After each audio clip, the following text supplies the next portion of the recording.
हाँ जी, क्रांतिकारी मृत्युंजय आज़ाद। बताएँ क्या कहना चाहती हैं? बोल रहे हैं मैं डिबेट के लिए वंदे ललकारता हूँ। मातरम सर। कौन-सा मातरम? हेलो, वंदे हाँ जी। मातरम। अच्छा जी, मैं बताइए ओपन मातरम। डिबेट चैलेंज के लिए ललकारता हूँ। अच्छा जी, ललकार रहे हैं। चलिए कीजिए, शुरू कीजिए। क्या टॉपिक पे कीजिएगा डिबेट? आपने कीजिए, हम तो आए डिफेंस करने के लिए। अच्छा, आप डिफेंस करने के लिए आए हैं। बिल्कुल। क्या चीज़ का डिफेंस कीजिएगा? आप जो डिबेट करते हैं उस पर डिफेंस कर दूंगा। आप सही कीजिए, मतलब हम गलत साबित करूंगा, और क्या। अच्छा, आप सही साबित कीजिए, आप गलत साबित कर दीजिएगा।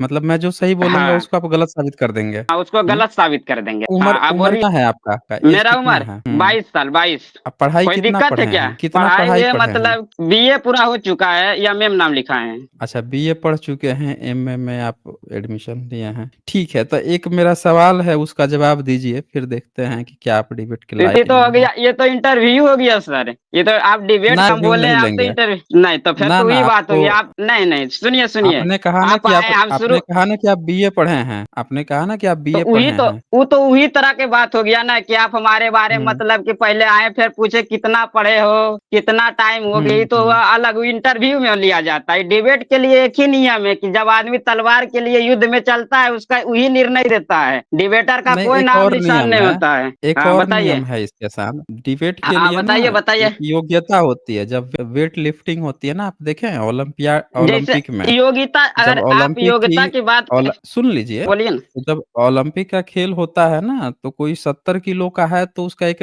क्राइटेरिया होता है कि 70 केजी या 75 केजी के बीच में जो लोग होंगे ना, उन्हीं से डिबेट होगी। ऐसा नहीं होता है कि तो किसी जो है कोई 20 किलो वाले को उठा के या किसी 70 किलो वाले से या 60 किलो वाले से लड़ा दिया जाए, ऐसा नहीं होता है। तो अगर आपको मैं डिबेट आपको करना बता है तो देना पहले चाहता हूँ। आपको पहले कुछ क्राइटेरिया वो क्लियर करना पड़ेगा ना, तभी ना पता चलेगा कि आप डिबेट लायक हैं कि नहीं नहीं हैं। नहीं, सुनिए, आपको वो हुँ। बात पहले कर रखना चाहिए था ना कि डिबेट करने के लिए आपको अपना पूरा परिचय देना पड़ेगा, अच्छा, फिर हम आप चेक किसमें करेंगे, उसके बाद डिबेट चालू करेंगे। किसमें नहीं, आप वो यहीं तो पे बता दीजिए, आप आते किसमें हैं? एससी, एसटी, ओबीसी, जनरल किसमें आते हैं? हम पहले अपना थोड़ा सा परिचय दे देते हैं, ये बात सही बोल रहे हैं। ठीक है, हम शुरू से हाँ, दे परिचय कुछ दीजिए, दे देते हैं ताकि हमारे बारे में कुछ आपको पता चल जाए। तो दे दीजिए। देखिए, ये तो मेरा नाम जो है वो तो मेरा नाम नहीं है, वो तो अलग नाम है। तो सबसे पहले मैं बता देना चाहता हूँ कि तो मैं तो लगभग उन्हें शूद्र समुदाय से आता हूँ, जो हिंदू धर्म का शूद्र समुदाय है ना। ओबीसी कोई जरूरी नहीं है, ओबीसी सही कोई बात ज़रूरी बोले। नहीं है, मैंने ओबीसी में ओबीसी है, को ही वो तो शूद्र ओबीसी कहते हैं। इसलिए पहचान के लिए बनाए गए हैं। ओबीसी इसलिए बना दिया गया है ताकि आदमी को उसको मैंने कि देखा गया है, वो तो पिछड़ा बोला गया, वो हुँ, जाति के आधार पर थोड़ी बनाया गया है। तो आप डिफेंड तो किसको ये करना बोल देता। चाहते मैं हैं? अपने परिचय पूरा दे देता हूँ, उसके बाद मैं आप अपना बात रख सकते हैं, ठीक है। दे दीजिए। देखिए, वही बोल रहा हूँ कि आज तक देखिए मैं किसको किसको अपना मैंने कि डिबेट के लिए ललकारा हूँ। पहले तो मनुवादी को हुँ, ललकार के रखा हूँ, और उसके बाद हुँ। आर्य समाजी के लिए एक बार मूल्यांकन चैनल पर भी गए हैं, आप जानते होंगे।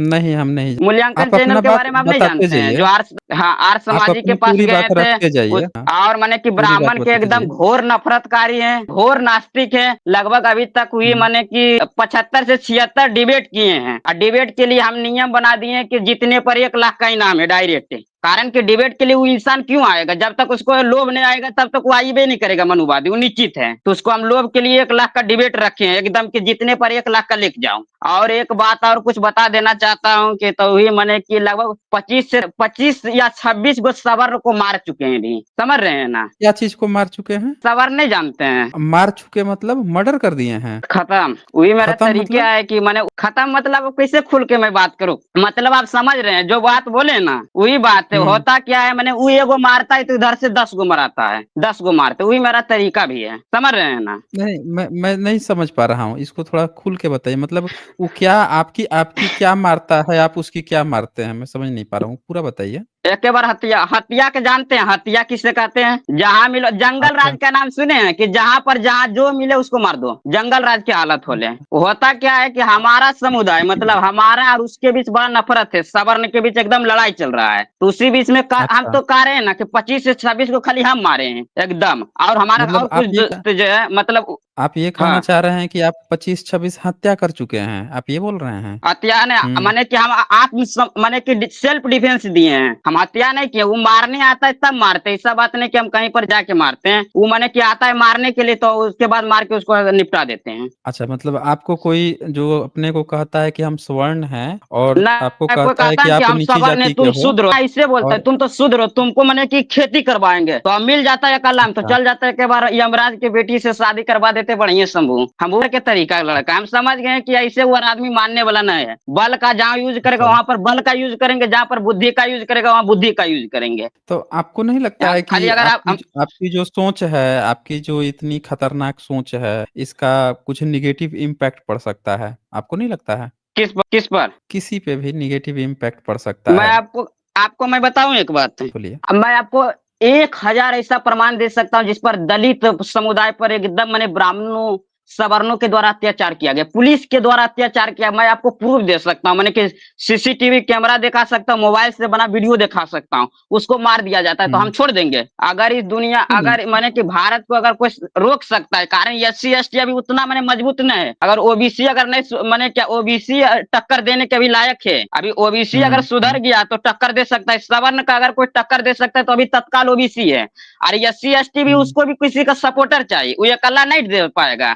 उसके पास देखिए अभी मैंने हुँ। कि शारीरिक मैंने कि मजबूती है, मगर मानसिक मजबूती कहाँ से लाएगा और पैसा से मजबूती कहाँ से लाएगा? तो ही तो बात है कि आप सोच रहे हैं कि अगर हम बात से चल जाएंगे तो बात से कुछ नहीं होता। ये तो आप मानते हैं ना कि 1000 से शासन किया, ये बात तो आप मानते हैं। तो अगर सोचिए कि 1000 से क्या शूद्र समुदाय और मैंने कि अछूत समुदाय के आदमी क्या आवाज नहीं उठाता था? क्या उसके खिलाफ बोलता था कि नहीं? तुम्हारा कुछ हुआ नहीं हुआ? उसका एक ही सिद्धांत है कि जो जैसा करे उसे वैसा ही करो। कोई हम सब कुछ नहीं, हम रक्तपात के पुजारी हैं, हम रक्तपात खूब करते हैं, रक्त में कोई अच्छा, कमी नहीं। अच्छा, आपको नहीं लगता है कि आप जो ये बात बोल रहे हैं, इसका आपके खिलाफ इस्तेमाल किया जा सकता है, आपकी इसकी शब्दावली का? इन शब्दावलियों का कहीं पे भी आपके खिलाफ इस्तेमाल किया जा सकता है कि आप जो है इस तरह की भड़काऊ बातें करते हैं, इस तरह मारने-पीटने भड़काऊ की बात बात करते करता तो हैं। हम तो सोचते हैं कि कई हमको जगह आप एक बार पे वहां मिलावे। बोलिए। हम तो सोचते हैं कि एक बार हमको लेके चले वहां पर क्या नाम है जज के पास, उसके बाद जजगिरी दिखा देता हूँ। हमारे पास 1000 ऐसा प्रमाण है जिसका वीडियो का आज तक कोई जवाब नहीं मिला। हमारा समुदाय के एक मैंने कि मुखिया जी थे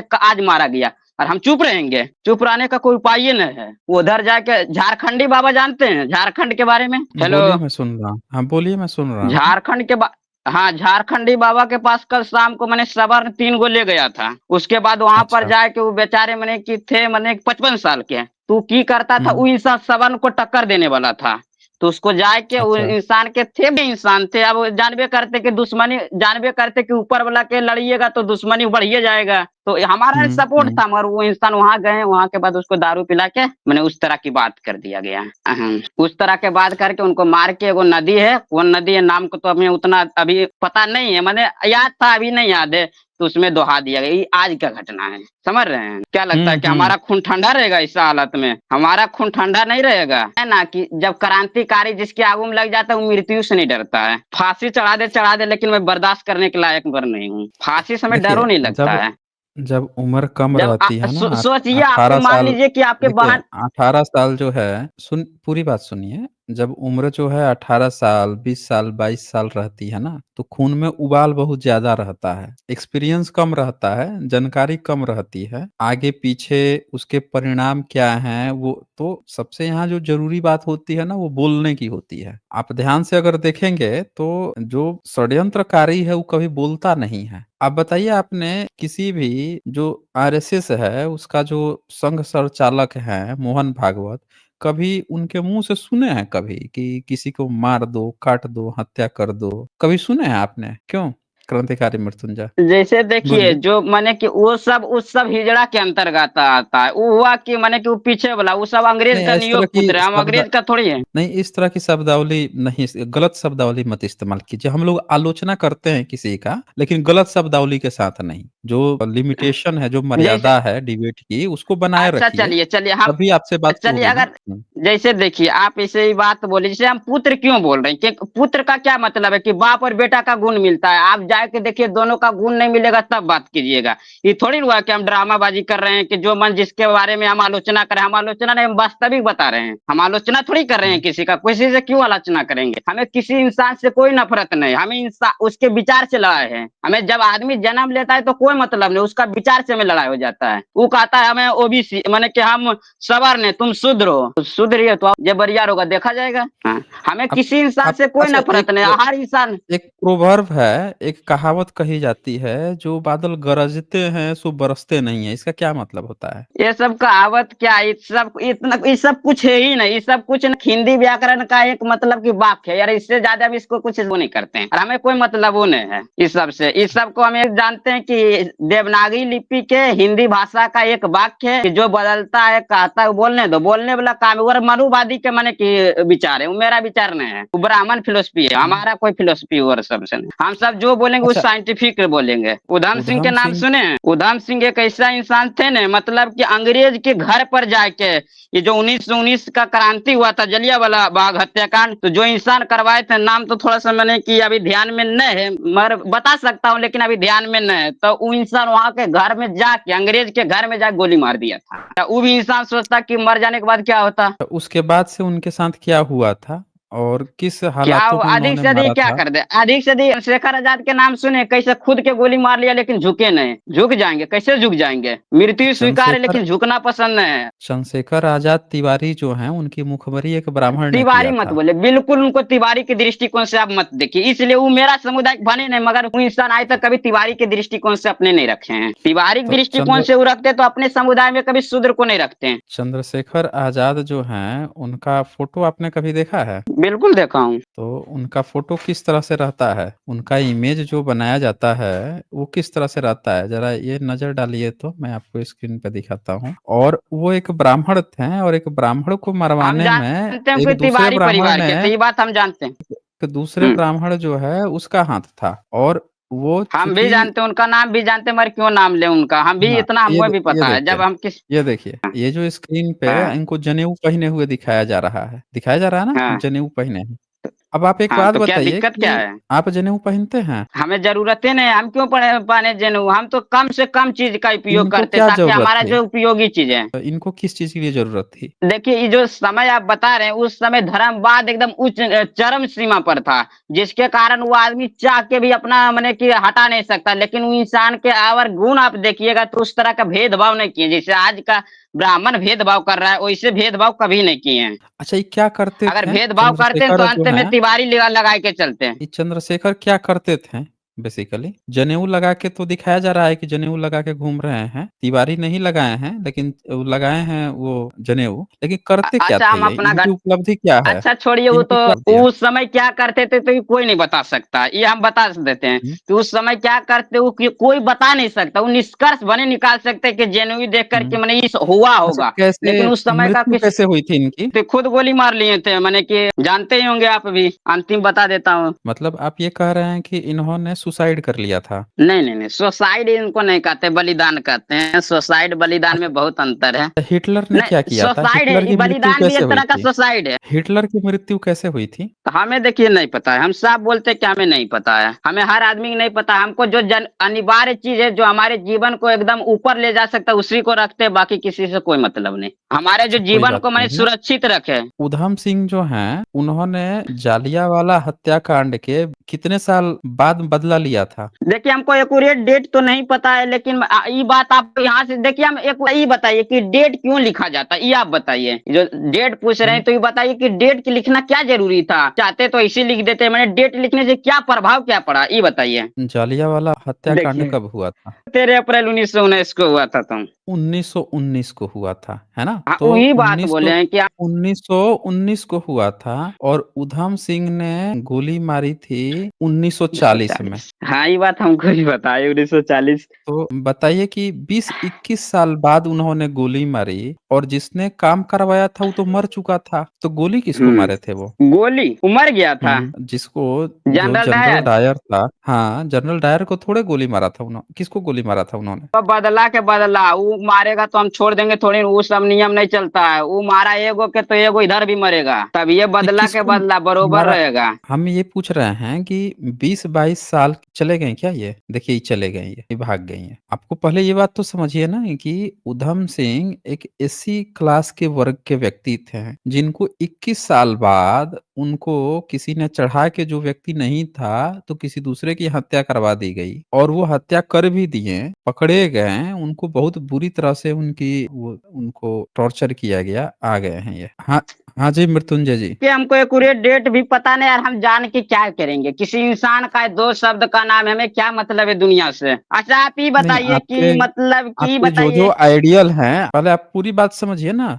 आपको क्या होता है ना, देखिए, आप एक बात समझते हैं ना, अधजल गगरी छलकत जाए, इसका क्या मतलब होता है? वो सब ब्राह्मण फिलोसफी का, हमारा कोई मतलब नहीं। ब्राह्मण फिलोसफी से हम इतना नफरत करते हैं कि उसका विचार भी हम नहीं रखते हैं। कोई फिलोसफी नहीं, आप नया जो है, फिलोसफी अगर किसी फिलोसफी। एक बर्तन में आधा कोई चीज भर के लेके जाइए और देखिए कि वो शोर करता है कि नहीं करता है। तो आप ही बताइए कि बर्तन सजीव है कि निर्जीव, ये बताइए आप। हाँ, तो वही पूछ रहा हूँ ना आप कि बताएं वो बर्तन शोर सजीव करेगा है कि कि नहीं निर्जीव? करेगा। वो नहीं, छोड़िए न, पहले बर्तन सजीव है कि निर्जीव? वो सजीव निर्जीव तो है ही है। हम पूछ रहे हैं, चलेंगे आप ना, आपके साथ वो जाएगा ना, तो आवाज आएगी कि नहीं तो आएगी? आप मैं मैंने ये पूछ रहा वैसा हूँ काम आपसे। किए कि सजीव को दिए निर्जीव में भिड़ा दिए। कंपेयर किया जाता है कि आदमी से आदमी कंपेयर किया, आदमी का आप जानवर से कर दीजिए, कोई बात में बात हुआ। आप क्या किए, सजीव का दिए निर्जीव में कंपेयर कर? उदाहरण दिया जा सकता है, उसको आप तुलना नहीं कर सकते उससे, ये नहीं, बताइए। आप अभी अभी भी पूरी बात नहीं समझे। हमने कोई तुलना नहीं की है, हमने आपसे एक प्रश्न अच्छा ये पूछा आप है। बताइए कि भगवान है कि नहीं है? चलिए छोड़िए, एक के बार ऊपर सबसे हाईएस्ट क्वेश्चन है कि भगवान है या नहीं है। चलिए यार छोड़ दीजिए एकदम भौतिकवादी क्वेश्चन, एक के बार ऊपरे पर आते हैं। ये आप चलिए, बताइए आपको क्या भगवान है लगता है? या नहीं है? आपको क्या आप लगता है कि बताइए ना, हम भगवान तो है? आप हमारा सेकंड में, चैनल एक नहीं मिनट। देखे हैं? आप हमारा नहीं चैनल नहीं आप देखे हैं? बताइए, जैसे हम आपका चैनल से देखे थे उस समय हम आपसे क्वेश्चन नहीं पूछ सकते थे। आप जैसी गलत बोलिएगा हम तुरंत क्वेश्चन उठाएंगे।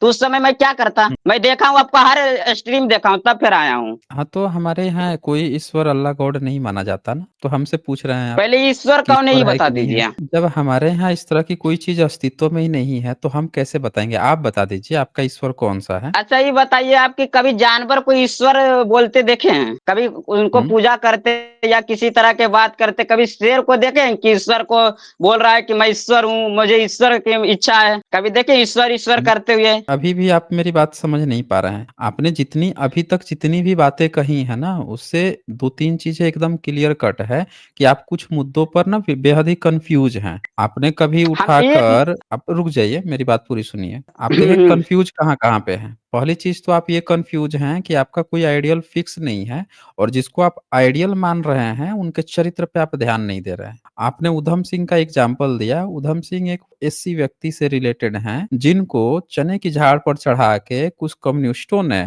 और कुछ तथाकथित लोगों ने उनका शहादत दिलवा दिया। जबकि जहाँ पे वो गए थे, लंदन में गए थे, ब्रिटेन में गए थे, वहाँ पे उनके हेल्प करने वाले कुछ कम्युनिस्ट थे। लेकिन वो तथाकथित ऊंची जाति के लोग थे, और उन्होंने खुद ये काम नहीं किया, बल्कि देखा कि एक एससी व्यक्ति है, नया जवान लड़का है, उसको चढ़ा-चढ़ा के, जबकि वो देख रहे हैं, वो देख लिया है कि वो तो व्यक्ति मर चुका है। उसके बावजूद भी उनको चढ़ा के कर दिए सब, और वो फँस जाता है, जाते हैं मारते हैं उस व्यक्ति को, जहाँ से कोई मतलब नहीं है। आप बिजली अभी छूते हो तो करंट अभी लगेगा, तो उसका अभी इम्पैक्ट पड़ेगा। उसका कोई इम्पैक्ट नहीं, क्या उसका इम्पैक्ट पड़ा वो उस चीज़ का? नहीं इम्पैक्ट पड़ा। इम्पैक्ट तब पड़ता है, आज हम लोग शहीद उधम सिंह को जानते हैं कि हाँ, उन्होंने ऐसा काम किया था। एक्चुअल में जो इम्पैक्ट होता है, वो इम्पैक्ट तत्कालीन होता है और उन परिस्थितियों के अनुसार होता है। वो बात जो है अब ऐसे तो देखिएगा तो आज़ादी के 77 साल, 78 साल हो चुके हैं। तो हम पूरी भारत की सेना उठा के ब्रिटेन पे झोंक दें, याद कर के, कि 70 साल पहले तूने हमारे इस व्यक्ति की हत्या की है, 78 साल पहले, 80 साल पहले इस व्यक्ति की है, 100 साल पहले इसकी की है, तो भैया तुम लोग गुनहगार हो सारे अंग्रेज, तुमको चुन-चुन के मारेंगे। 20 साल, 21 साल बाद जब हम ये काम कर सकते हैं, तो 70, 75, 78, 80 साल बाद में क्या दिक्कत है? ये भी कर सकते हैं। तो यहाँ से क्या पता चल रहा है कि आपको ना, वो आप कन्फ्यूज़ हैं, आपकी उम्र थोड़ी कम है, मैच्योरिटी बहुत कम है। आप बोल बोल तो रहे हैं, बहुत ज़्यादा बोल रहे हैं, लेकिन आपको ना एक्चुअल में मैच्योरिटी की कमी है। कोई भी काम करने के लिए बोलना नहीं होता है, काम करना होता है, वो एक्शन में दिखता है। आप क्या कर रहे हैं कि लगातार बोल जा रहे हैं, बोले जा रहे हैं, लेकिन आप अभी भी उसकी गंभीरता नहीं समझ पा रहे हैं। जिसकी कीमत चुकानी पड़ गई थी, उधम सिंह को कीमत चुकानी पड़ी, और सब चुपचाप बैठ के देखते रहे। कौन चढ़ा वहां पे सूली पे? तो वो उधम सिंह चढ़ गए, जो एसी क्लास से थे। इसी तरह से आपने चंद्रशेखर तिवारी का उदाहरण दिया आजाद का। आज उसको आप ध्यान से देखेंगे तो वो व्यक्ति खुद अपने को सुसाइड कर लेता है। आप उनका उदाहरण दे रहे हैं कि हमको उनकी तरह बनना है, उनकी तरह बनना है। आप जब सुसाइड कर लोगे तो आप करोगे क्या समाज के लिए? समाज को बदल लेने लेना जो है, अपने आप को सुसाइड कर देना, अपन दुनिया को बदलना नहीं होता है। ये तो आपकी विफलता है कि आप ये काम तो हिटलर भी किया था, वो भी तो दुनिया बदलने आया था। सबको आर्यन रेस कराते-कराते लास्ट में सुसाइड कर लिया वो भी। देखा कि अब हम हार रहे हैं, अब कोई रास्ता नहीं बचा है, वो भी फांसी पे लटक गया। तो ये कोई तरीका नहीं होता है। नायक होना अच्छी बात है, किसी भी चीज़ का नायक मानना हम नहीं कह रहे हैं कि आप नायक मत मानिए। किसी भी चाहे चंद्रशेखर हों या फिर ऊधम सिंह हों, आप मानिए नायक, इसमें कोई दो राय नहीं है। लेकिन गलत वे में आप आइडियल मत बनाइए। आइडियल हमेशा वो बनाया जाता है, आपको सेंचुरी बनानी है। आपने आइडियल तो बना लिया कि भैया हमको तो सीधे-सीधे ऐसा बनाना है कि छक्के-छक्के ही मारने हैं हमको, और आप जो है 99 पे आउट हो गए।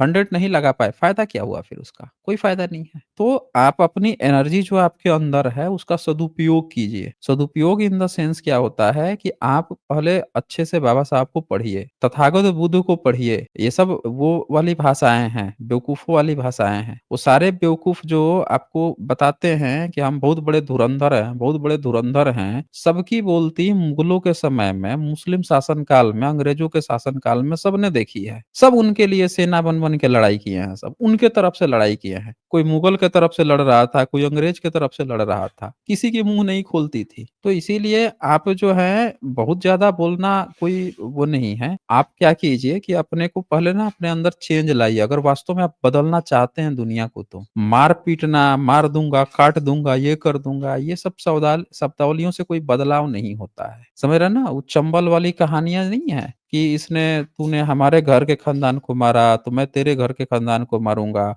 अब वो न जाने कितनी पीढ़ियों से एक-दूसरे को मार ही रहे हैं, वो लड़ाई नहीं खत्म हो रही है। आपको यहाँ सॉल्यूशन लेके आना है, और सॉल्यूशंस जो है मार-काट से नहीं मिलता है। मार-काट से सॉल्यूशन मिलता ना तो पहला विश्व युद्ध होने के बाद से, दूसरा विश्व युद्ध होने के बाद से, जब एक बार परमाणु हमला हो गया, फिर तीसरा विश्व युद्ध आज तक नहीं हुआ। समझ रहे हैं ना? उसके बाद से सब लोगों को औकात समझ में आ गई कि भैया तीसरा विश्व युद्ध तक सब हम इतना हथियार बना के बैठ गए हैं कि इंसान ही नहीं बचना है। तो आज तक देखिए शांति ही समझौता चारों बगल चल रहा है। दबाव, प्रेशर, ये सारा चीज़ें चलने लगता है। लड़ाई अगर हल होता ना तो थर्ड वर्ल्ड वॉर सबसे पहले हो गया होता अभी तक। फोर्थ वर्ल्ड वॉर हो चुका होता। काहे नहीं हो पा रहा है? पूरी दुनिया के तमाम लोग जो है आके शांति समझौता, प्रेशर, भारत-पाकिस्तान लड़ रहा है और ट्रम्प फ़ोन पर रात भर परेशान है। तो लड़ाई अगर सॉल्यूशन होता ना तो अमेरिका तो सबका बाप और दादा बन के बैठा होता, रसिया सबका बाप-दादा, चाइना सबका बाप-दादा बन के बैठा होता। तो ये सॉल्यूशन नहीं होता है, आप अपने को और थोड़ा समय दीजिए। हमारे चैनल्स को देखिए, आप जो है और थोड़ा विचारधारा को पढ़िए और अपने उम्र का इंतज़ार कीजिए। आपकी जो विचारधारा अभी 22 में बनी है, इसको और थोड़ा समय दीजिए, 5 साल, 7 साल और समय दीजिए और देखिए यही विचारधारा, ये सारा रिकॉर्डेड है ना यहाँ पे,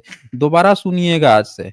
जब आपकी एक उम्र हो जाएगी तब सुनिएगा कि उस समय मैं किस तरह की भाषा शब्दावली प्रयोग करता था। एक बात और मैं सजेशन देता हूँ, आप एससी, एसटी, ओबीसी के जो बच्चे हैं ना उनको बोलना थोड़ा कम चाहिए, क्योंकि आपका कोई बैकहैंड सपोर्ट है नहीं, मैं बता देता हूँ क्लियर। आपका एक भी बात जो है ना, ये चीज़ है, आप जज को बोल रहे हैं कि जज के सामने ले जाओ तो जज को ये कर दूँगा, वो कर दूँगा। ये सारी चीज़ें ना आपको आपके खिलाफ इस्तेमाल की जा सकती हैं, आपको पता भी नहीं चलेगा। तो बाद में पछताने से बेहतर है कि इस पर थोड़ा काम कीजिए। चलिए, बहुत समय दिया मैंने आपको। रब्बानी शुमरा, बताएँ क्या कहना चाहते हैं? देखिए, मेरा सवाल ये है कि मान लीजिए आप किसी ऐसे ग्रह पे है कि सिर्फ आप अकेले हैं, ठीक है? तो आपके लिए रिलीजन उस वक्त क्या महत्व रखता है? क्या करेंगे आप रिलीजन का उस वक्त? क्या करेंगे? कुछ नहीं करेंगे, अचार पानी के सब लोग रख लेंगे। देखिए, ये तो रिलीजन हो गया, मज़हब हो गया, ये सब तभी लोगों के माइंड में आता है जब पेट भरा हुआ हो और कोई व्यक्ति जो है उसके पीछे, जिसका जो चला रहा है उसका पेट भ किसी न किसी का पेट भरा हुआ हो। रिलीजन का प्रचार-प्रसार कौन करता है? जिसके पेट भरे हुए हैं। कथावाचकों के पेट भरे हुए हैं। ब्राह्मणिज़्म, ब्राह्मणवादियों के पेट भरे हुए हैं, वो प्रचार कर रहा है। फँसते बेचारे वो लोग हैं एमएलएम की तरह, जो सबसे एंड पे हैं, जिनका कुछ नहीं है, जो लूट रहे हैं, वो लुटा रहे हैं। तो ग्रह, ये किसी भी आप ग्रह पे रहेंगे, किसी भी रिलीजन धर्म की ज़रूरत ही नहीं है, चाहे आप जहाँ भी रहिए। नहीं, आप हाँ जी। समझे नहीं। मैं कह रहा हूँ सिर्फ हुँ, आप अकेले हैं। आप चले, मैं तो कहता हूँ पृथ्वी पे है, लेकिन आप सिर्फ अकेले हैं, ठीक है? कोई हुँ। ग्रुप या कम्युनिटी की ज़रूरत नहीं है। अब आप मुझे ये बताइए कि आपको रिलीजन किस तरह से फ़ायदा कर सकता है? तो वही जवाब तो मैंने दिया ना कि रिलीजन जो है हमेशा दूसरों को बेवकूफ़ बनाने के लिए बनाया जाता है। दूसरा बोलिए नहीं, सिर्फ आप अपने हिसाब से बताएं। अब वही तो बोल ही रहा हूँ दिक्कत मैं, धर्म दिक्कत क्या धर्म है, रिलीजन तभी रिलीजन आया जब है ना, ग्रुप ग्रुप जब आता है ग्रुप तब के लिए ही आया रिलीजन है। बदनाम होता है। हाँ, नहीं, ग्रुप के लिए ही आया है रिलीजन मजहब, अपने के लिए कोई थोड़े होता है। कौन अपने लिए रिलीजन मानता है भाई? भाई मोहम्मद जो थे वो अपने लिए माने थे इस्लाम, इस्लाम फ़ॉलो किए थे वो, बताइए? इसमें आपने कभी कॉग्निटिव बायस नाम सुना है? नहीं, कॉग्निटिव बायस की बात नहीं होता है। हम तो किसी नहीं को भी नहीं, कह आपने रहे हैं सुना कि है, आपने अगर इस्लाम आपने को अगर ध्यान कॉग्निटिव से देखा बायस सुना जाए है? सुन लीजिए ना मेरी बात। मोहम्मद जो हैं उनके नाम पर इस्लाम चला दिया गया, लेकिन ध्यान से देखा जाए कि क्या मोहम्मद ने इस्लाम फ़ॉलो किया था? सवाल ये है, जवाब आप क्या देंगे? आपने भी हमसे सवाल एक पूछा था ना, हम भी आपसे पूछ रहे हैं, क्या इस्लाम फ़ॉलो किया था मोहम्मद ने? अरे माइक ऑफ कर देते हो आप, तो फिर क्या मतलब है इसका? तो तो आपकी आवाज़ कैसे आ रही है? अगर माइक ऑफ अब भी है, तो आपकी आवाज़ कहाँ से आ रही है? आप बोल रहे हैं, मैं सुन रहा हूँ, मैं बोल रहा हूँ, आप सुन रहे हैं, आवाज़ दोनों की प्रॉपर आ ही रही है, माइक भी आपका म्यूट हो जा रहा है, लगता है आप सही में ग्रह में पहुँच गए हैं। मैंने आपसे एक सवाल पूछा है, उसका जवाब तो दीजिए कि भई बता दीजिए कि मोहम्मद ने क्या इस्लाम फ़ॉलो किया था? यही तो मेरा प्रश्न है, उसका जवाब देने से आप बच रहे हैं, भाग रहे हैं, बहाना बनाने लग गए हैं। बोलिए, हेलो हेलो बोलिए ना। अरे बोलिए ना, हेलो पूछा जा चुका है। देख हेलो, रहे हैं आप लोग? देख हेलो, रहे हैं आप आवाज आ लोग? रही है? हेलो। अरे आप जवाब दीजिए, आपने सवाल मैं सुना कि यूं नहीं कह सुना? रहा हूँ, आप इतने बौखला क्यों गए? मैं तो एक सवाल पूछ रहा हूँ। मैंने भी एक सवाल पूछा, बौखला तो आप गए। सब लोग देख रहे हैं कि आप बहाने बनाने लग गए हैं, हालो-हालो करने लग गए हैं, चिल्लाने लग गए हैं। आपने एक सवाल सुना, आपका सवाल सुन के मैंने जवाब दे दिया था। लेकिन मेरा सवाल सुनने के बाद से आप देखिए कितने नखरे बना लिए हैं। कभी आपको आवाज़ ही नहीं सुनाई पड़ रहा है, कभी आपका माइक ही कोई म्यूट कर दे रहा है, कभी हालो-हालो, हीलो-हीलो कर रहे हैं, कभी अपने अपनी बौखलाहट को छुपाने के लिए दूसरे को ही बौखलाहट बताने लग जा रहे हैं। कितनी सारी कहानियाँ गढ़ रहे हैं। बस आप हमें बता दीजिए कि मोहम्मद जो हैं अपनी ज़िंदगी में क्या उन्होंने इस्लाम को पूरी तरह से फ़ॉलो किया था? वो बता दीजिए बस हमें। हाँ जी, रब्बानी शुमरा, क्या आप हमें सुन पा रहे हैं? अब नहीं आएगी आवाज़ इनकी, चले गए अब कोमा ज़ोन में। मतलब पूरी दुनिया की कहानी इनसे सुन लीजिए, किसी भी मुस्लिम से ना पूरी दुनिया की कहानी सुन लीजिए, ये खराब है, वो खराब है, ये है, वो है। बस इनसे जो है इनके धर्म के बारे में, इनके मज़हब के बारे में एक सा देखिए भाग खड़े हुए ये। एक मज़हब इनके धर्म के बारे में खाली पूछ लीजिए तो सारी सिट्टी-पिट्टी गुल हो जाती है। हकीकत यह है कि मोहम्मद जो है खुद इस्लाम फ़ॉलो नहीं किए हैं। भई आज भी जो मुस्लिम फ़ॉलो कर रहा है इस्लाम, उन बाकी मुस्लिम जो है 4 शादी करता है। इस्लाम में तो यही है ना, 4 शादी कर रहा है। वो कितना शादी किए थे, इस्लाम फ़ॉलो किए थे? मुस्लिम आज भी अपने बहू से शादी करता है? नहीं करता है। छोटी बच्ची 6 साल में शादी करता है? नहीं करता है। 9 साल में करता है? नहीं करता है। तो मोहम्मद फ़ॉलो किए थे ये नियम? यही तो हमने पूछा इनसे, तो देखिए इनको पूरी दुनिया याद आ गई। हमसे बोल रहे हैं, "नहीं, आप हमारी बात ही नहीं समझ पा रहे हैं, मंगल ग्रह पे ग्रुप में आता है, तब बदनाम होता है, ये होता है।" हैं? बस इनसे पूछ दीजिए, वो सवाल पूछ दीजिए, तो भाग खड़े हो जाएँगे। बाकी सारी कहानी इनसे आप सुन सकते हैं। हाँ जी, हुसैन अली। मेरे को कुछ क्वेश्चन था जो आपसे पूछना था अच्छा सर। जी, मैं पूछिए। कुछ दिन से आपकी वीडियोस बहुत देख रहा था, तो आपने वहाँ पे बताया कि कैसे जो ब्राह्मणिज्म है वो मतलब जो बुद्धा की जितनी भी सारी विरासतें हैं उनको अपना बताकर उसको एक्सप्लॉइट करता है बेसिकली। सर मैं जानना चाहता था कि जैसे वो जो वैदिक पीरियड है वो कब था, और फिर मतलब बुद्धिज्म पहले है कि वैदिक पीरियड पहले है? थोड़ा सा आप क्रोनोलॉजी बता देते तो थोड़ा हेल्पफुल रहता। और भी मेरे एक दो प्रश्न है, तो आप थोड़ा बता दीजिए तो मैं फिर आगे बात करता हूँ इसके बारे में। ओके, देखिए हुसैन अली, पहली बात तो ये है कि भारत में कभी कोई वैदिक काल नहीं था। ये दुनिया का सबसे बड़ा फेक न्यूज़ है कि भारत में कोई वैदिक काल था। दुनिया का सबसे बड़ा अगर झूठा कोई बात है, इतिहास में अगर दर्ज है, तो वो ये है वैदिक काल। सवाल आता है क्यों? हालाँकि मैंने इसका बहुत बार जवाब दिया है, लेकिन आपने पूछा है, तो मैं बताता हूँ, क्योंकि सत्य को बार-बार बताना ही पड़ता है, ताकि जो नए दर्शक हैं, उनको भी ये बात समझ में आए। देखिए, वो क्यों है? इसलिए है कि भारत के इतिहास में जब अंग्रेजों ने भारत को पढ़ाना चाहा, एजुकेशन सिस्टम लेकर आए, तो उन्होंने देखा कि मुस्लिम्स को अरबी फ़ारसी आती थी, उर्दू भी आती थी, अरबी जी फ़ारसी जी लिख लेते थे। ब्राह्मणों को संस्कृत आती थी जी और जी कुछ क्षेत्रीय भाषाओं में जो ब्राह्मण थे, उनको अपनी क्षेत्रीय भाषाएँ कुछ आती थी। लेकिन भारत का जो एक्चुअल जो वर्ग था, एससी, एसटी, ओबीसी, उनको लिखना-पढ़ना नहीं आता था। मुस्लिम्स में भी जो कन्वर्ट होके चले गए थे, कन्वर्ट हो गए थे, वो भी अपने-अपने व्यवसाय से ही लगभग जुड़े हुए थे। वो भी पढ़ाई-लिखाई में बहुत ज़्यादा कुछ नहीं किए, उनकी भी स्थिति आज भी ऐसी ही तैसी बनी रही है। भले ही मुस्लिम वो बन गए, उनको थोड़ा-सा ब्राह्मणवाद से आज़ादी मिल गया, लेकिन पढ़ाई-लिखाई का सिस्टम जो है, वो भी उस दर्जे तक नहीं पहुँच पाए, आज भी वो झलक मिल ही जाती है। तो ये सिस्टम था। जब मुस्लिम नहीं थे भारत में, तब भारत में बहुत सारी यूनिवर्सिटीज़ हुआ करती थी, जिसमें बहुत सारे भारत से विदेश से लोग आए हैं और जिन सब ने किसी ने भी ये बात नहीं कहा है कि उन यूनिवर्सिटी में कहीं पे भी रोक थी कि ये वाला जाति नहीं पढ़ेगा, ये वाला पढ़ेगा। जब विदेश से भी लोगों को पढ़ाई की अनुमति थी, हर जगह से आके कोई भी पढ़ सकता था और जितने भी भाषा जो शिलालेख जो मिल रहे हैं, जो लोग देख रहे थे, जो सबूत मिले हैं, उससे ये पता चलता है कि भारत में बुद्धिज़्म बहुत बढ़िया से फल-फूल रहा था। लोग बुद्धिस्ट यूनिवर्सिटी में पढ़ाई-लिखाई किया करते थे। लोग जो हैं अपने बुद्ध की मूर्तियाँ बनाते थे और ये सिविलाइज़ेशन चली आ रही थी। पाली-पाकित आम जनमानस की भाषा थी। अब सवाल ये आता है कि भारत में फिर वैदिक काल था कब? जब जनता की भाषा पाली-पाकित थी। अगर भारत की कभी वैदिक काल होता, कभी भी वैदिक काल होता तो सबसे पहली बात ये आती कि जो आम जनता है उसकी भाषा जो है उसी वैदिक से रिलेटेड होती। होती कि नहीं होती? हुसैन अली? नहीं जी, जी, ज़रूर, ज़रूर। भाई मोहम्मद साहब ने जिस भाषा में अपना कुरान दिया, तो जिस भी देश में दिया, वहाँ के लोगों ने उस भाषा पर काम किया कि नहीं किया? उसी भाषा को ना आगे बढ़ाया। जी, जी। वही बढ़ाया। आज भी मुस्लिम जब जाता है नमाज़ पढ़ने, तो कम से कम नमाज़ पढ़ने के लिए वो भाषा में उच्चारण पढ़ना कुरान तो सीख ही जाता है ना? जी, बिल्कुल। हाँ, सीख जाता है। तो उसी तरह से दुनिया में हर जगह यही होता है। उसी तरह से सिर्फ़ बाइबल में थोड़ा-सा चेंज आया क्योंकि उनके यहाँ हिब्रू भाषा चलती थी और हिब्रू क्या हुआ कि हिब्रू के बाद से ईसाइयत थोड़ा दूसरे ऐसे देशों में फैल गया, तो फिर उन्होंने इंग्लिश एडॉप्ट कर लिया, इंग्लिश वालों ने फैला लिया। भारत में तो जी, ये भी जी। समस्या नहीं थी क्योंकि भारत में बुद्ध जो हैं, उन्होंने उनके समय में पाली-पाकित चलती थी, बुद्ध के समय में। तो पाली-पाकित में उन्होंने चीज़ों को आगे बढ़ाया, आम जनता पाली-पाकित जानती थी, वो भी पाली-पाकित जानते थे और वो तो अच्छे से फैमिली से थे। उसी तरह से उन्हीं के समय में वर्धमान थे, निगंथ राजपूत।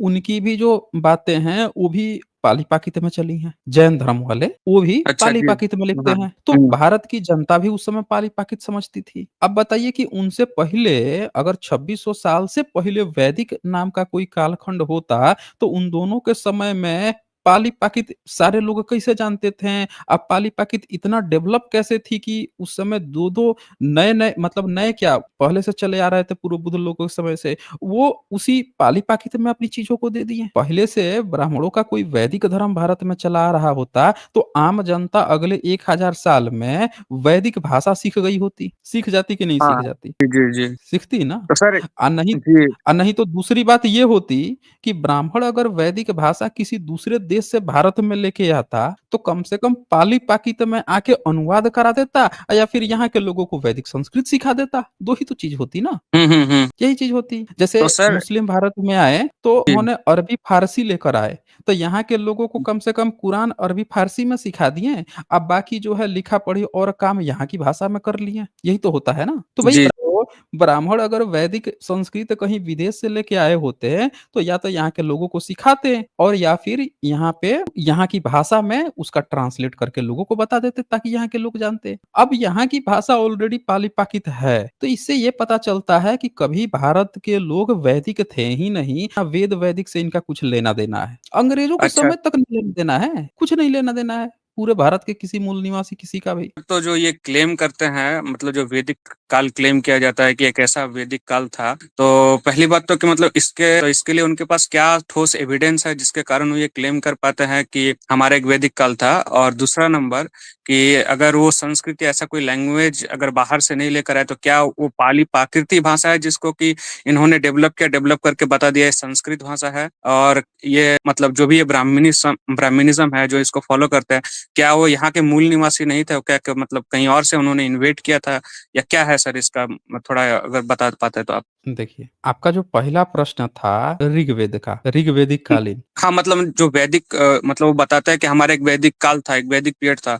तो ये जो अब आप दावा करते हैं, इस सुनिए, दावा को बैक करने के लिए उनके पास एविडेंस क्या है? मतलब किस बात पे वो ये क्लेम कर रहे हैं? अब मैं आपको बताता हूँ। जब कोई ये क बात कहता है कि मैं ना ब्रह्मा का बेटा हूँ, तो पता है उसका पहला सवाल क्या आता है? पहला सवाल ये आएगा पुत्र हो, मुँह से पैदा हुए हो ब्रह्मा के? क्योंकि हुँ, हुँ। ब्रह्मा का बेटा जो है उसने यही ना कहा है कि हमने मुँह से जन्म दिया है ब्राह्मण को। यही क्वेश्चन पूछा जाएगा।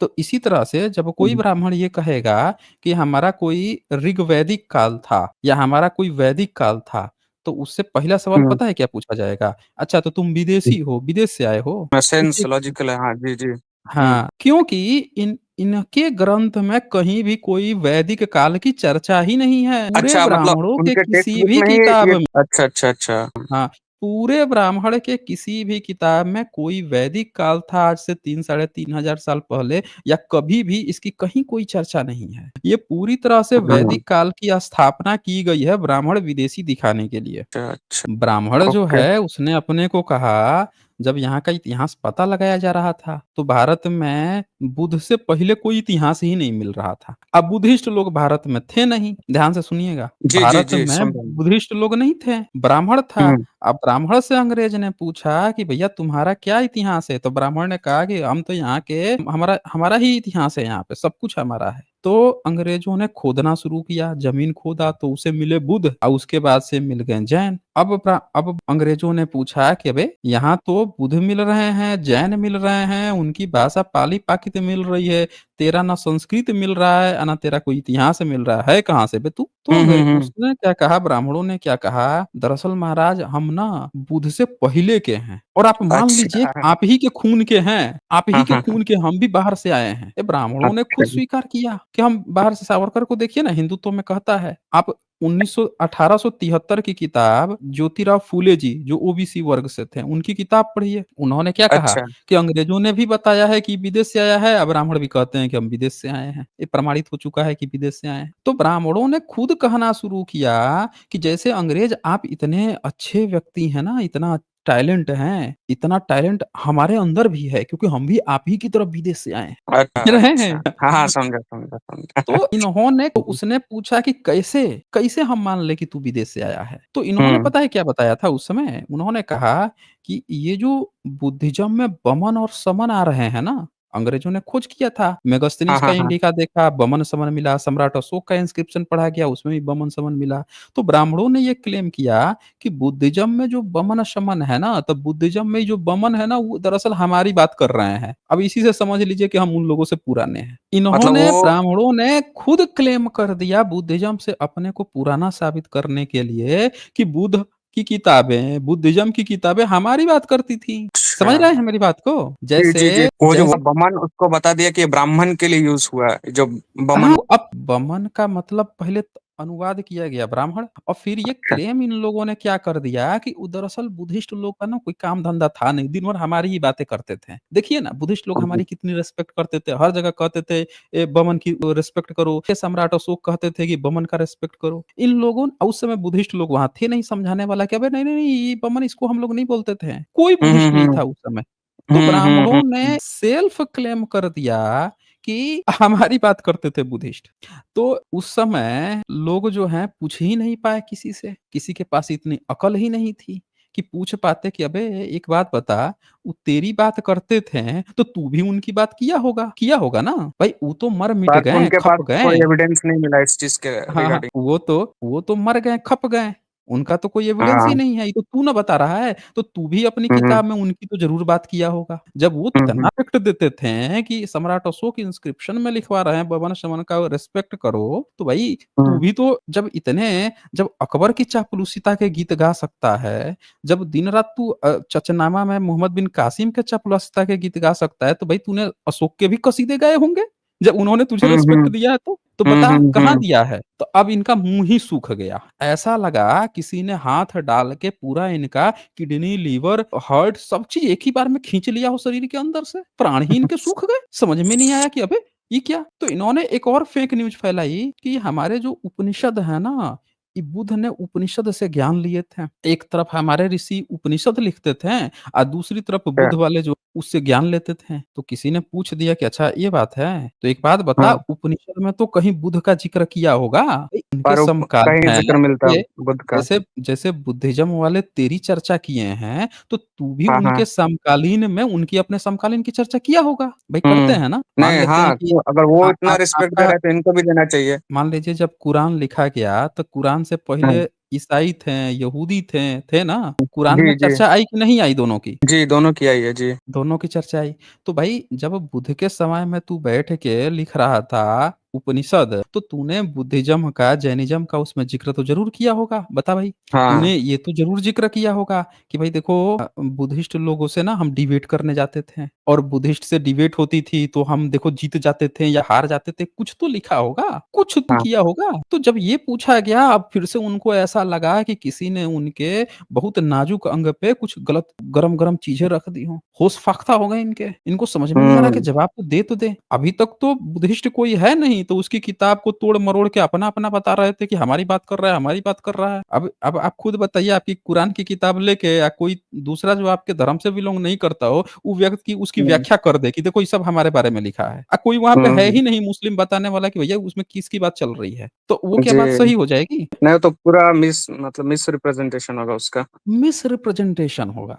तो जी ब्राह्मणिज़्म ने बुद्धिज़्म की किताबों का मिसरिप्रेजेंटेशन किया अंग्रेज़ों के समय में जब कोई बुद्धिस्ट नहीं था, ये बता के कि उसका बमन जो है आज का वैदिक ब्राह्मण है। जबकि इसने अच्छा अपनी किताब में कहीं भी नहीं चर्चा दिखाया। अगर बुद्धिस्ट लोग हर जगह बमन-शमन लिखते थे, तो ब्राह्मण भी अपनी किताब में बमन-शमन कहीं न कहीं तो लिख देता। लिखता कि नहीं लिखता? हम्म आप ही बताइए। जी हाँ हाँ हुँ? जरूर। बात बराबरी में होती है ना। हम्म हम आपको रिस्पेक्ट देंगे, तो अइसन थोड़े है हम्म कि आप कहेंगे कि नहीं एसजे जो है ये हमको रिस्पेक्ट देता है, तो आप एसजे का कहीं नाम ही नहीं लिए, चलो नाम नहीं लिए, नहीं लिए। लेकिन उसके बाद से आप जो है उल्टा हमको वो कर रहे हैं, गाली-गलौज भी कर रहे हैं, ये कर रहे हैं। कहीं हम्म कहीं तो कुछ तो करेंगे सही कि बात। मतलब कहीं न कहीं मेंशन आ जाएगा, हम्म, कहीं कुछ भी। तो इनकी किताबों में बुध का जब मेंशन आया, तो पता है कब आया? जी बताइए। इनका मेंशन आया मुस्लिम शासन काल में, जब इनकी किताबों में बुध मिलने लग गए। मुगल पीरियड में। मुस्लिम शासन काल में, जैसे रामायण इन्होंने लिखा, तो रामायण में हाँ इन्होंने तोप का ज़िक्र किया। ध्यान से अच्छा सुनिएगा, उसमें इन्होंने अच्छा तोप का ज़िक्र किया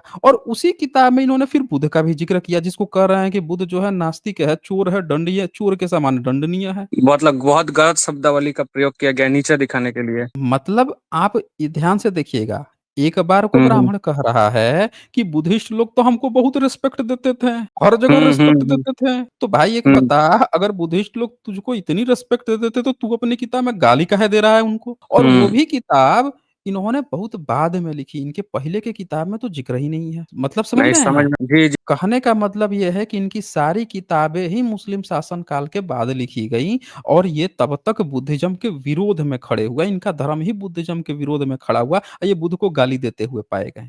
और इन्होंने बुद्धिज़्म की किताब का गलत गलत मिस इंटरप्रिटेशन करके ये दिखाने की कोशिश की कि ये बहुत पुराने हैं। अच्छा तो सर ये जो वेद और मतलब जितने सारे उपनिषद है ये सब मुस्लिम काल में लिखे गए हैं। देखें, वेद का सबसे पुराना इनका सबूत मिला है, जो हमें अलग से बताने की ज़रूरत ही नहीं है। भारत सरकार ने यूनेस्को को दिया हुआ है। अच्छा अगर भारत सरकार का अगर आप सर्च करेंगे ना, नॉमिनेशन फॉर्म ओके। अगर आप सर्च करेंगे कि भैया हम्म ऋग्वेद का इनका सबसे पुराना सबूत जो है भारत सरकार ने यूनेस्को को क्या दिया है? तो हम्म। इन्होंने खुद लिख के दिया है, मैं आपको स्क्रीन पे भी दिखा देता हूँ, आप देख लीजिए। आप नए आए जी हैं, आपको जानकारी है कि नहीं है?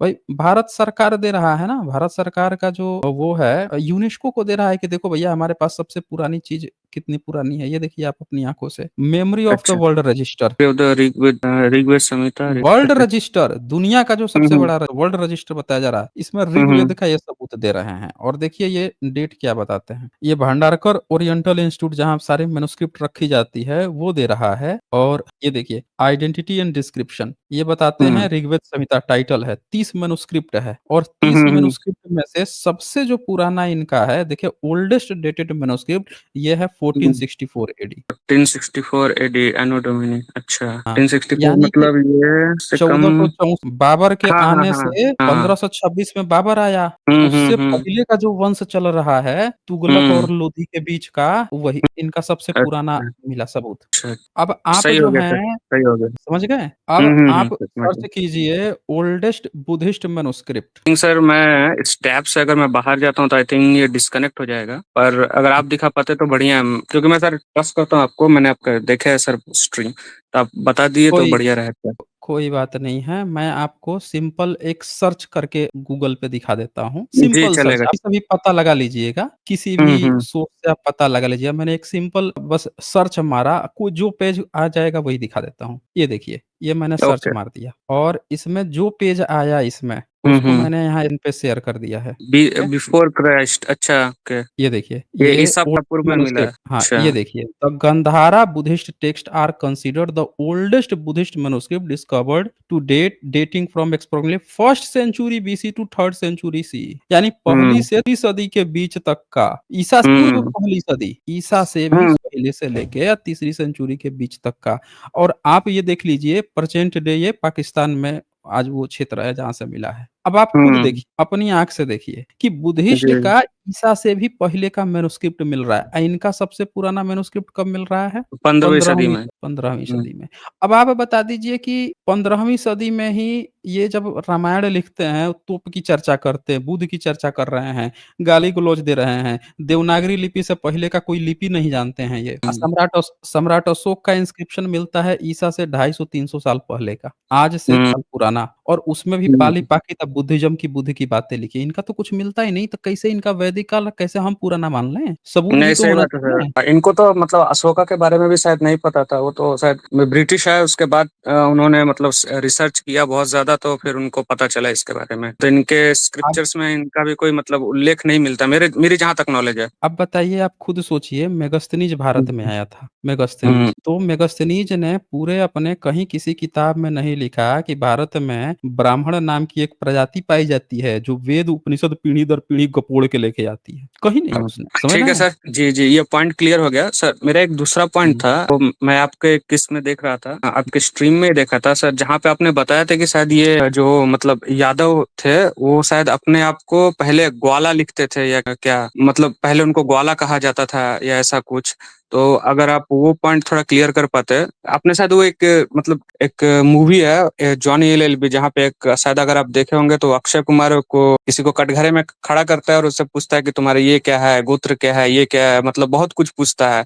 तो ये क्या सिर्फ मतलब ब्राह्मणों से ही एसोसिएटेड है जो अपना ऐसे करके मतलब ये बताते हैं लिनिएज, या फिर जो बाकी जातियां हैं उनमें भी ऐसा है कुछ? नहीं देखिए, गोत्र जो होता है ना, प्राचीन काल में क्या होता था कि जैसे लोगों की ना आयु बड़ी कम होती थी और शादियाँ थोड़ी ना जल्दी हो जाती थी, तो बाल-बच्चे लोगों के थोड़ा पहले ही पैदा हो जाते थे। मतलब बाप हम्म, अभी जवान ही है, तब तक उसका बेटा भी जवान होने लगता था। समझ रहे हैं हम्म, ना? जी। तो उसमें क्या होता था कि 16, 17, 18 साल में शादियाँ हो जाती थी और तब तक अच्छा। वो जब वो 30, 32, 35 होता था, तब तक उसका लड़का जो है फिर से 15, 16 साल हम्म, का होने लगता था। समझ रहे हैं? हम्म, अब बाप बाप जो है 30-35 साल में जितनी उपलब्धि हासिल करता था, तब तक उसका हम्म, बेटा भी 15-16 साल का होने लगता था। तो अब क्या होता था कि जब वो बच्चा जाता था कोई कारनामा करने, तो लोग पूछते थे उससे कि उसको तो कोई जानता नहीं था, पूछते थे कि तुम किसके बेटे हो? तुम्हारे दादा का, परदादा का नाम क्या है? कौन से अच्छा। क्षेत्र से आए हो? तुम्हारा गोत्र क्या है? लोग पूछते थे हम्म, जानकारी के लिए, क्योंकि उस समय हम्म, ना देश हुआ होता नहीं था, किसी देश का कोई नाम नहीं था।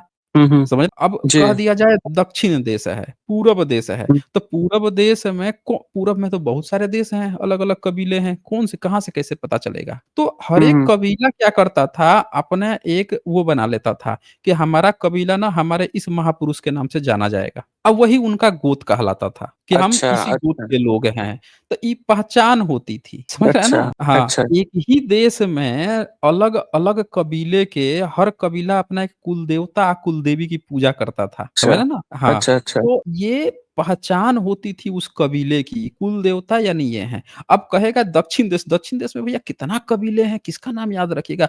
आज की तरह हर जगह मैपिंग और ग्लोबलाइज़ेशन थोड़े है। हुँ, सब हुँ, हुँ। फिट किया गया है कि भैया ये आदमी है, ये आदमी है, ये आदमी है, हैं? इनका ये है पहचान पत्र थोड़े बना हुआ है। तो हुँ, ये हुँ। गोत्र का काम में आता था। ये कोई जाति नहीं थी किसी की, समझ रहे हैं? हुँ, हुँ, हुँ। ये अच्छा, चीज़ नहीं। ठीक है सर, बस वो वाला थोड़ा पॉइंट क्लियर कर दीजिए, क्योंकि मैंने भी एक दादाजी हैं, उनका मतलब या उनका जब ये देखा था पुराना पुराना वोटर आईडी कार्ड, अभी तो नहीं है इस दुनिया में, इंतकाल हो गया उनका। तो उनका वोटर आईडी कार्ड में पहले उनका नाम था पुरुषोत्तम ग्वाला, फिर बाद में उसको यादव लिखा गया। तो ये ज़्यादा पुरानी बात नहीं है। तो वो जब एक दिन मैं आपके स्ट्रीम पे सुन रहा था ये बात, तो ये माइंड में मुझको क्लिक हुआ। तो ये आप अगर थोड़ा क्लियर कर देते कि क्या है, मतलब पहले क्या मतलब यादवों को मतलब ग्वाला के नाम से जाना जाता था, ये मतलब या फिर बाद में ये चेंज हुआ, ये मतलब इसमें अगर थोड़ा क्लैरिटी दे देते तो अच्छा होता। देखिए, पहले अगर आप ध्यान से देखेंगे तो जो पुराने जो लोग हैं ना, आज से हुँ, मतलब आप 50 साल पहले भी चले जाएँगे, तो ऐसे हुँ, बहुत से लोग अपना नाम के पीछे ना सीधे-सीधे अहिर लिखते हुए पाए जाएँगे। हाँ जैसे सर, डीसी हाँ, बिल्कुल, अहिर, बिल्कुल। हाँ, समझ हाँ, रहे हैं? डीसी बिल्कुल, हाँ। अहिर इतिहासकार हैं, हुँ, हुँ, इतिहास की हुँ। किताबें लिखे हुए हैं, पढ़े-लिखे व्यक्ति हैं, उनका नाम क्या है? डीसी अहिर। तो हुँ, हुँ। यादव सरनेम बहुत बाद में आया है, पिछले मतलब 50 साल में प्रसिद्धि धीरे-धीरे हुआ है, जब देखा गया कि कोई इस नाम से व्यक्ति नेता बन गए, अब वो नाम प्रचलन में आ गया, अब पावर में आ गया, तो पिछड़ों को लगा कि अरे यार देखो यही वाला नाम हम भी लगाते हैं ताकि चच्चा हमारे विधायक है, हम भी कह सकें, हम भी वही चच्चा खानदान के हैं, समझ रहा है ना? दिखाने के लिए धीरे-धीरे सब लोग यादव लगाना शुरू कर दिए हैं। असल में हाँ, यही हुआ है, नहीं तो उससे पहले आप जाएँगे ना 50, 70, 100 साल पहले, तो आपको यादव हुँ। सरनेम मिलेगा ही नहीं। अंग्रेजों के हुँ, समय में हुँ। यादव सरनेम आपको नहीं मिलेगा। ये सर, यही चीज़ क्लियर हो थी। गया, क्लियर हो हाँ, गया। एक एक बस लास्ट पॉइंट है, बस लास्ट पॉइंट।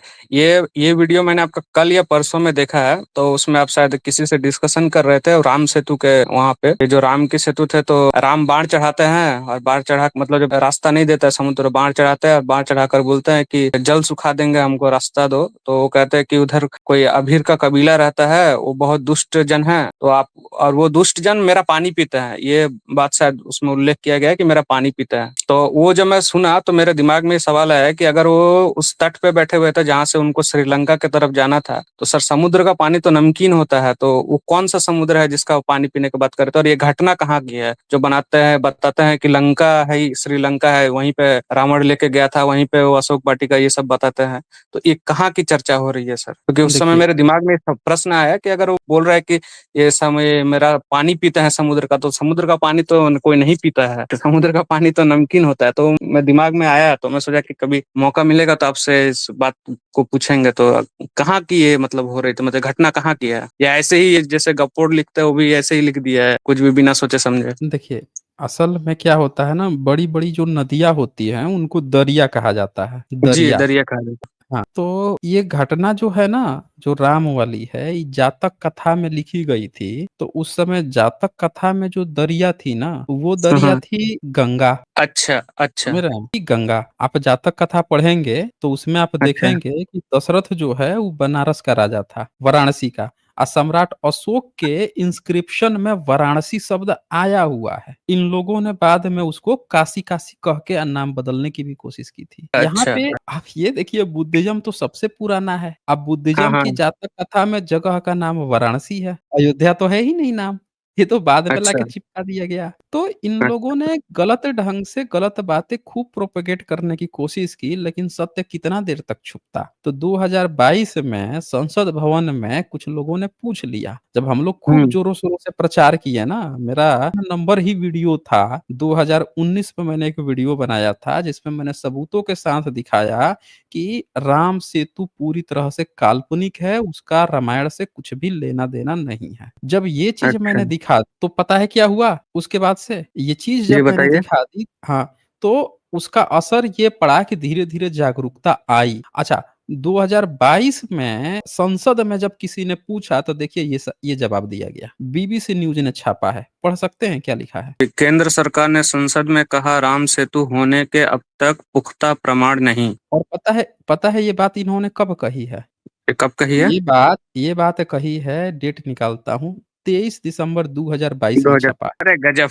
तो सही बात। सरकार देख लीजिए, उन्होंने सीधे कह हाँ, दिया कि भारतीय सैटेलाइटों को राम सेतु की उत्पत्ति संबंधी कोई सबूत नहीं मिले हैं। सबूत नहीं मिले हैं। सैटेलाइट से किए थे ये लोग कि हाँ, नासा ने देख लिया तो भारत सैटेलाइट लॉन्च किया, उसने पूरा पता हाँ। लगाया कि कोई राम सेतु नहीं है। हम हुँ, लोग उसके 3 साल पहले से ये प्रचार करते आ रहे थे कि भैया ये झूठ है, झूठ है। एक पटनायक हुँ। करके है उड़ीसा का, वो बहुत बड़ा इनका राइट विंगर टाइप का, मतलब उनके लिए मटेरियल बनाता है। उसने एक वीडियो जी, लॉन्च किया था 5-6 मिनट का, और उस 5-6 अच्छा, मिनट के वीडियो में उसने राम सेतु को जस्टिफाई करने की कोशिश की, उससे भयंकर हमारी डिबेट चली। और वो अच्छा। बंदे ने फिर उस वीडियो को डिलीट किया। उसको लगा कि हम ना गलत कर रहे हैं, ये सब इतने हुँ, तगड़े रूप से हमारे ऊपर जुड़ गए हैं, तो उसने वीडियो को हुँ, डिलीट किया। हमने बोला कि आप ठीक है, हम आपकी बात को मान लेते हैं, लेकिन ये फ़ाल्स प्रोपेगेंडा है, सिंगल एविडेंस हुँ, नहीं है, आप स्टूडेंटली कह रहे हैं। तो असर इन पे पड़ा है, थोड़ा बहुत तो असर पड़ा, और नतीजा देखिए संसद भवन में इनको खुद कहना पड़ गया कि भैया सबूत ये नहीं मिल रहा। सबूत नहीं मिले। तो बेकार में हाँ, ये सब, ये तो लगता है राजनीतिक, मतलब ये है। नहीं, नहीं, कोई नहीं, मतलब वो समुद्र वो ऐसे ही लिख दिए हुसैन हैं, अली मतलब उन्होंने सोचा भी नहीं कि हुसैन अली समुद्र वहाँ भाई पे। देखिए, कई बार ऐसा होता है कि कुछ चीज़ें ना यूज़ एंड थ्रो के लिए उपयोग की जाती है। यूँ हाँ। तो समझते हैं? मतलब जी, काम जी, निकल जी। गया तो ये मुद्दा को आप समाप्त कर दो, आपको इसकी ज़रूरत हाँ, हुँ। जब पहले एक माहौल बनाओ उस मुद्दे से और उस मुद्दे से माहौल बन जाए अपने पक्ष में, अपना काम निकल जाए, फिर उस मुद्दा को छोड़ दो। हाँ, ठीक है, कोई बात नहीं है। नहीं था, हो गया। कौन देख रहा है? ये भी चीज़ होती है। ठीक है फिर मेरे ख़्याल से आपको काफ़ी समय दिया मैंने।